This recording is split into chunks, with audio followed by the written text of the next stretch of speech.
Welcome to Golden Glory. I'm Miles Eversley. Thanks for joining us. Our National Senior Games are underway. Many senior Barbadians are out in their numbers, competing in their various sporting disciplines to the euphoric applause of spectators, young and mature alike. For some, occasions like these are a novelty. You may have heard in previous programs, however, that many of our senior athletes were passionate about and actively involved in sporting competition in their youth. This enthusiasm for athletics at a young age was not lost on Hayden Workman, who is our guest in this episode of Golden Glory. His story is anchored in an early childhood experience. I'm the last of 8 children. There was a story of me in the street, and there was traffic coming, not much traffic at that time. And I was called, and I ran across the road, and they called me from then, piece of paper. I ran across the road like a piece of paper. So I think it was always in the genes, you know, to run. At primary school as well, there was athletics. It wasn't the consciousness that is today, but we would run fast, and that fast man. I was thinking that I was up in there, you know, but there wasn't that consciousness. But then at secondary school is where it really evolved. But I was more a jumper. Jumping was my specialty. Long and high. I attended Harrison College, and there from class 5 right up, I excelled in the jumps, setting records in the long jump. My final year, I was Victor Ludorm. I had records coming up, but the best was the long jump in the under 20. That was in 1970. It was set by great Keith Walcott, the cricketer, one of the 3Ws. 28 years earlier, and I broke that, and he called me from Australia to congratulate me. That, as far as I know, still stands, but I'm not sure. I heard only this week that it was broken. I'm not sure when. But up to about 3 years ago, I still held that record. So that was really my pet. I had the national record for a couple of years, jumping 24 feet, which was quite a thing at that time. The one person I think that was most inspirational was a guy called Frank Blackman. What struck me, and maybe that influenced me too with the senior games, that he was deemed as an old man, but yet his technique, his coaching, and he had a lot to do with my development while at Harrison College. Yeah. Second to him would be Jim Wedderburn, who had just returned to Barbados and did a lot of coaching at that time. So Jim, he really inspired me as well.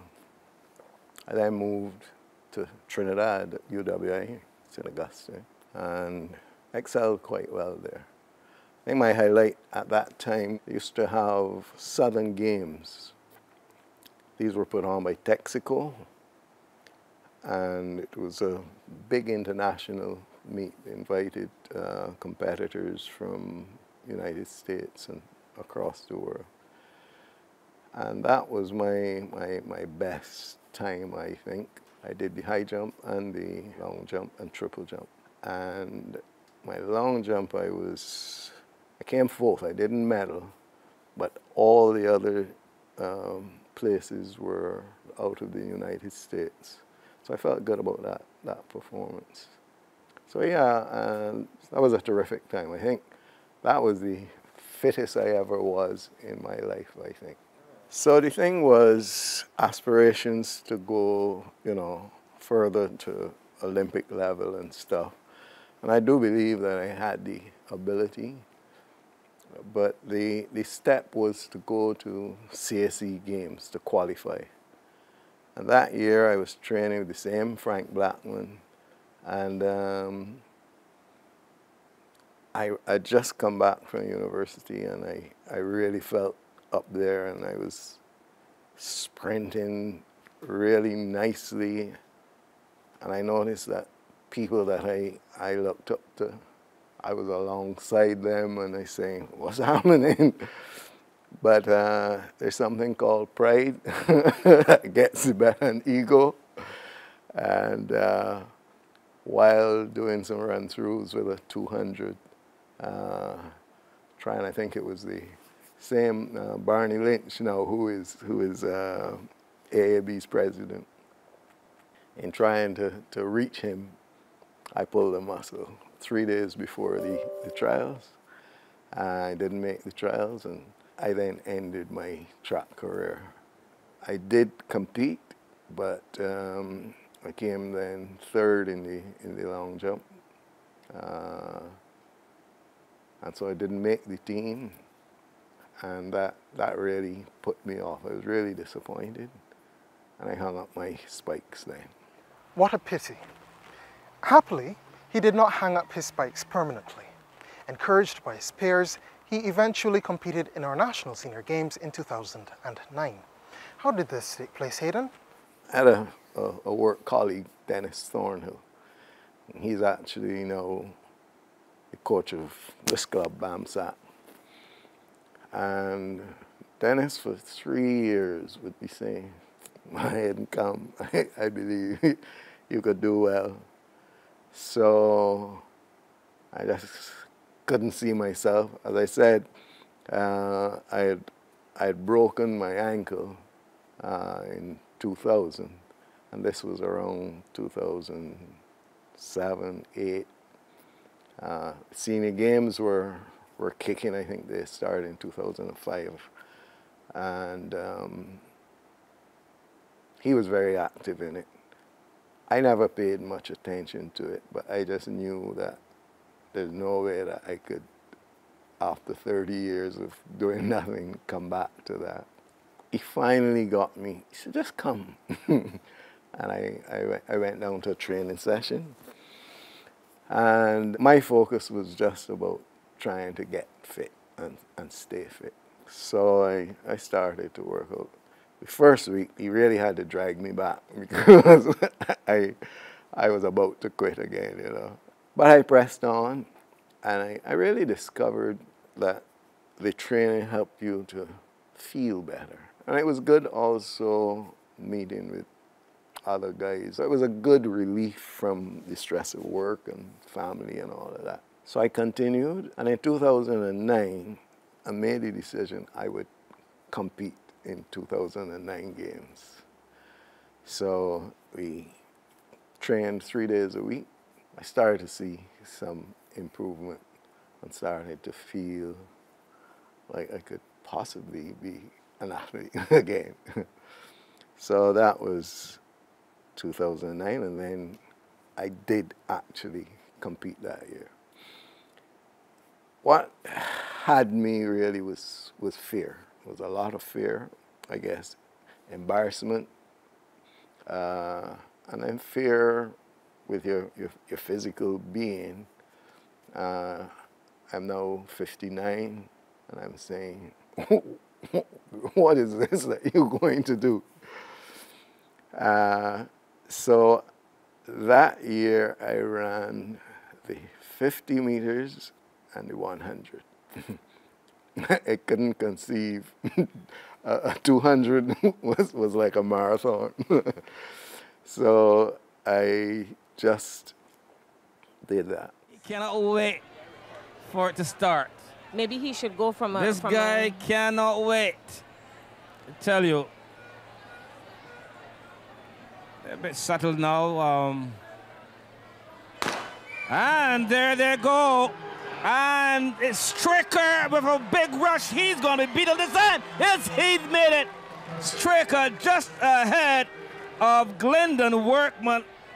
Let's see, pretty close between Workman And Stricker, I think Stricker may just have net Workman. So we're gonna go back. It's really a photo finish. And I think Anne-Marie is looking at Workman as well. Workman at the moment ahead. Stricker is fighting back. And here comes maybe Workman. a bit too late. Looks like Workman did the work on him today.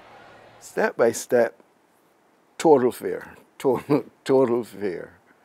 Because you didn't have any pre-competitions and stuff. You were just training, and then here you are, you have to compete. So there was a lot of anxiety, a lot of anxiety. And I think while waiting, you know, for the race to be called and stuff, oh, I was on nettles, really. And then the race was called, and I remember as I was going down into the crouch for start, and I looked around at the crowd, and I said, "What are you doing here?" You know, because I could just imagine, you know, total failure and stuff. But 15 seconds is a short time, and it was over in a flash. And then the adrenaline kicked in, and you felt really good at your effort. And then there was congratulations and stuff. So that was the motivation then to continue. And that year, I got a bronze medal in that year. And there were people who had been competing for years, and I was up in there with them. So that was the encouragement I need. And then from there on, it was just commitment to do better and do better. From there then, I took it very seriously because I realized that you could do a lot better. And one of the things that I did was a lot of research. I know years after competing, and now competing again, the whole sports industry had changed in terms of science. And with the internet, there was lots of information. So I spent a lot of time doing research on techniques and stuff. So part of my contribution to the club was doing that research and helping to develop training programs for the sprinters and so. And I think that paid off for everybody in the club. So we started to get a little more serious, and then we actually formed in 2010 this club BAMSAC, which Barbados Masters and Seniors Athletic Club, which was then dedicated to developing top-notch senior athletes. So that would be more an administrative side, but I also enjoyed my own growth. Hayden has also competed in senior athletic competitions beyond our shores. He describes his experiences abroad. The National Senior Games in the United States, then that became a goal. And I just want to say that most people are familiar with the Utah Games, which is a state games, but there is an overall national Olympics that is held every 2 years. And qualifiers from each state all over the United States come together then in one location for the National Olympics, and that's every 2 years. So in 2011, I think that was the high point. I think that's really my real high point. BAMSAC took a team to Houston to the 2011 National Senior Games Olympics. That year, I had registered for the 50, the 1, and the 2. And this is now a different level, completely different level. These are the best seniors in the United States. And the one that I was up against was a guy called Charles Alley, who was an Olympian, and he was now, he had continued all the years. Beautiful, and I had picked his, I was in his age group. And during the heats, with the 100, I remember, I was next to him. There he was. He put down his blocks. I didn't have any blocks. So he looked up, looked at me, no blocks? I said, no blocks. And I ran and came second to him in that heat. And at the end, I just turned and said to him, no blocks. Now, a little cheeky, but after a while now, I grew then to appreciate really the value of using blocks, and it does make a big difference. But at that time, I was coming in, and I just, I ended up getting a bronze at that meet, which was really tremendous at that level, and that really set me to believe that we here can compete at the highest level, and that we should not look down upon ourselves. And that inspired me more then to look at the techniques and the science behind it and try to develop programs for developing our athletes. So that bronze is really my highlight. And that race I ran 13.13 seconds for the 100 at 61 years old. So I continued, and I moved from that bronze then to really dominate my age group, I would say, most of the years. Continued then to qualify for the Utah Games. I think that was, I qualified on 3 occasions, but I've only been once. The other 2, I had some personal issues that prevented me from actually going. Did well there. So that was another highlight.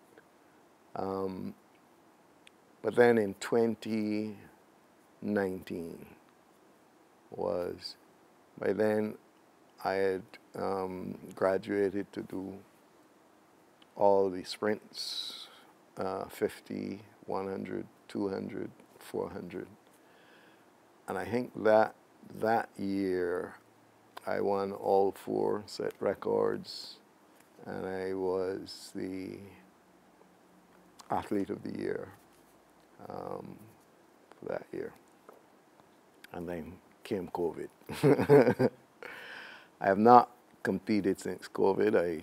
I plan to compete this year for the first time. There were other challenges, and so, but I've started to train again, and that's where we are, and we're looking forward to a lot of people coming out.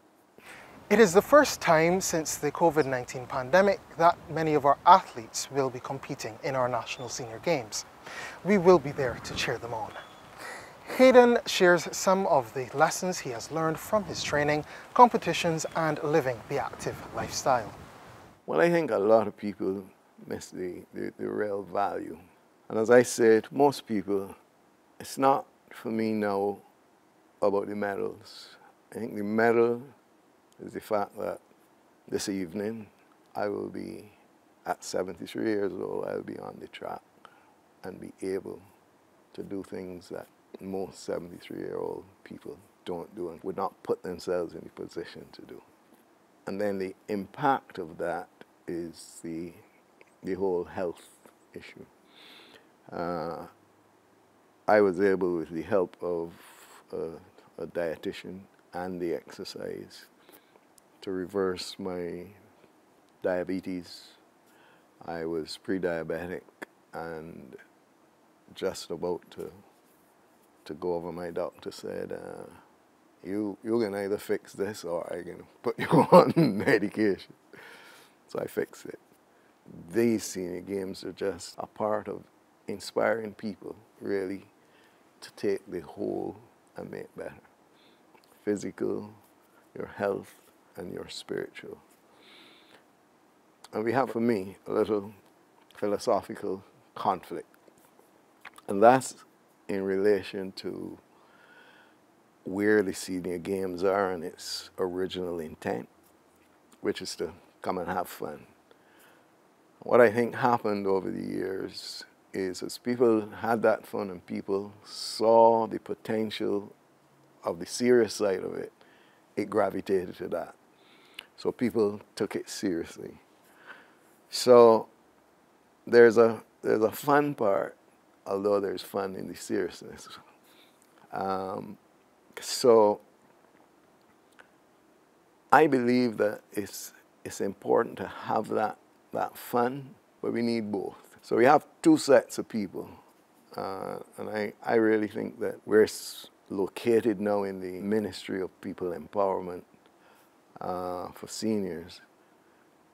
It's good for the fun, for the initial, but we need to also have it on the sports agenda in the Ministry of Sport for those people who are serious. And I think that we can merge the two, where the serious ones can inspire those.